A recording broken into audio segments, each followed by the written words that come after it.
जय श्री राम। हमारी हिंदू परंपरा क्या होती है, हमारी कुल परंपरा क्या होती है। एक कुलीन हिंदू को अपनी कुल परंपराओं का पूर्ण रूप से ज्ञान होना चाहिए। आज हम ऐसे ही कुछ एकादश बिंदुओं पर चर्चा करेंगे। 11 बिंदु ऐसे हैं जिसका हर हिंदू को ज्ञान हो। इनमें गोत्र, प्रवर, वेद, उपवेद, शाखा, सूत्र, छंद, शिखा, पाद, देवता और द्वार। सर्वप्रथम बिंदु हमारा रहेगा गोत्र। गोत्र का अर्थ क्या होता है? गोत्र का अर्थ है ऐसा ऋषि का कुल, उसका जन्म किस ऋषि कुल से संबंधित है। ये हमें हमारा गोत्र बताता है कि हम किसी ऋषि के कुल से संबंधित हैं। किसी व्यक्ति की वंश परंपरा जहाँ से प्रारंभ होती है, उस वंश का गोत्र भी वहीं से प्रचलित होता है। हम सभी जानते हैं कि हम किसी न किसी ऋषि की संतान हैं। इस प्रकार से जो जिस ऋषि से प्रारंभ हुआ वह उस ऋषि का वंशज कहलाता है। इन गोत्रों के मूल ऋषि विश्वामित्र, जमदग्नि, भारद्वाज, गौतम, अत्रि, वशिष्ठ, कश्यप, 8वें ऋषि अगस्त्य और उसके बाद कौशल आदि गोत्र कार ऋषि हुए। यानी जिस व्यक्ति का गोत्र, मान लीजिए कौशल है, उसके पूर्वज ऋषि कौशल ऋषि थे, या जिसका गोत्र भारद्वाज है तो उसके ऋषि भारद्वाज जी थे। तो वह व्यक्ति इस ऋषि परंपरा से निकला हुआ है। इन गोत्रों के अनुसार इकाई को गण का नाम दिया गया है। यह माना गया है कि एक गण का व्यक्ति अपने गण में विवाह ना कर अन्य गण में करेगा। इस प्रकार कालांतर में ब्राह्मणों की संख्या बढ़ते जाने पर पक्ष और शाखाएं बनाई गई। जिस तरह इन सप्त ऋषियों के पश्चात इनकी संतानों के विद्वान ऋषियों के नाम से गोत्रों का नामांकन होने लगा। गोत्र शब्द का अर्थ में गौ अर्थात पृथ्वी का पर्याय भी है और त्रय का अर्थ है रक्षा करने वाला। यहाँ गोत्र का अर्थ पृथ्वी की रक्षा करने वाले ऋषि से है। गौ शब्द इंद्रियों का वाचक भी है। ऋषि मुनि अपनी इंद्रियों को वश में कर अन्य परिजनों का मार्गदर्शन करते थे, इसलिए वो गोत्र कारक कहलाए। ऋषियों के गुरुकुल में जो शिष्य शिक्षा प्राप्त कर जहाँ कहीं भी जाते थे, वह अपने गुरु या आश्रम प्रमुख ऋषि का नाम बतलाते थे, जो बाद में उनके वंशधरों में स्वयं को ही उनके वही गोत्र कहने की परंपरा आविर्भूत हुई। जाति की तरह गोत्रों का अपना महत्व है, जबकि जाति का उतना कोई महत्व नहीं है।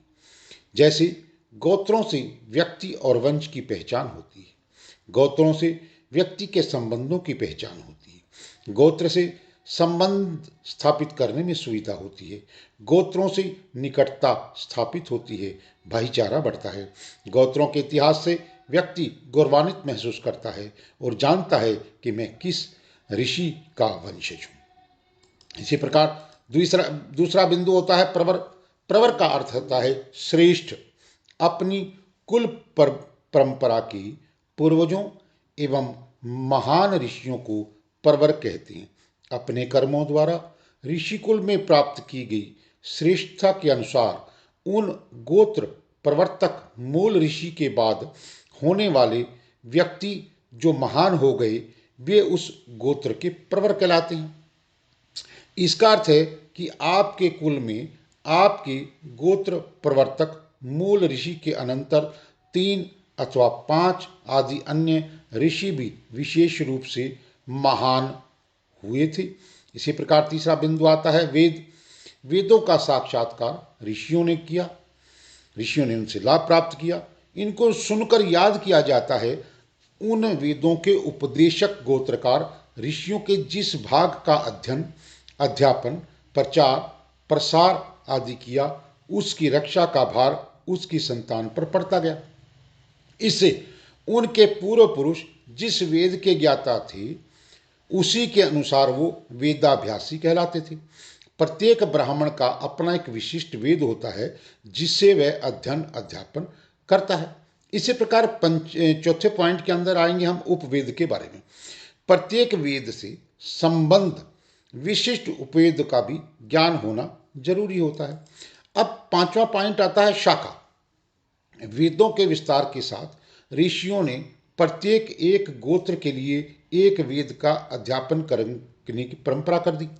कालांतर में जब एक व्यक्ति उसके गोत्र के लिए निर्धारित वेद पढ़ने में असमर्थ हो जाता था तो ऋषियों ने वैदिक परंपरा को जीवित रखने के लिए एक शाखाओं का निर्माण कर दिया।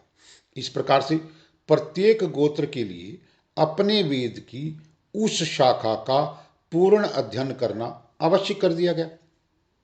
इस प्रकार से उन्होंने जिसका अध्ययन किया वह उस वेद की शाखा के नाम से पहचाना जाने लगा। अब बारी आती है छठे सूत्र। छठा पॉइंट सूत्र के रूप में जाना जाता है। व्यक्ति शाखा के अध्ययन में असमर्थ न हो, अतः उस गोत्र के परवर्ती ऋषियों ने उन शाखाओं को सूत्र रूप में विभाजित किया है, जिसके माध्यम से उस शाखा में प्रवहमान ज्ञान व संस्कृति को कोई भी अक्षति ना हो और कुल के लोग संस्कारी हों, इसलिए सूत्रारंभ किया। अब सप्तम में छंद आता है। ऊपर कहे अनुसार प्रत्येक ब्राह्मण को अपने परंपरा सम्मत छंद का भी ज्ञान होना चाहिए। अष्टम पॉइंट आता है शिखा। अपनी कुल परंपरा के अनुसार शिखा को दक्षिणावर्त अथवा वामावर्त रूप से बांधने की जो परंपरा रीति होती है वो शिखा कहलाती है। इसी प्रकार से नवम में आता है पाद। अपने अपने गोत्र के अनुसार लोग अपना पाद प्रक्षालन करते हैं, पांव धोते हैं। ये भी अपनी एक पहचान बनाने के लिए ही बनाया गया है, एक नियम है भाई। अपने अपने गोत्र के अनुसार ब्राह्मण लोग पहले अपना दायां पैर धोते तो किसी गोत्र के लोग पहले अपना बायां पांव धोते, किसी के दायां पांव धोते। इसे ही पाद कहा जाता है। दशम बात देवता की। प्रत्येक वेद या शाखा का पठन पाठन करने वाले किसी विशेष देव की आराधना करते हैं।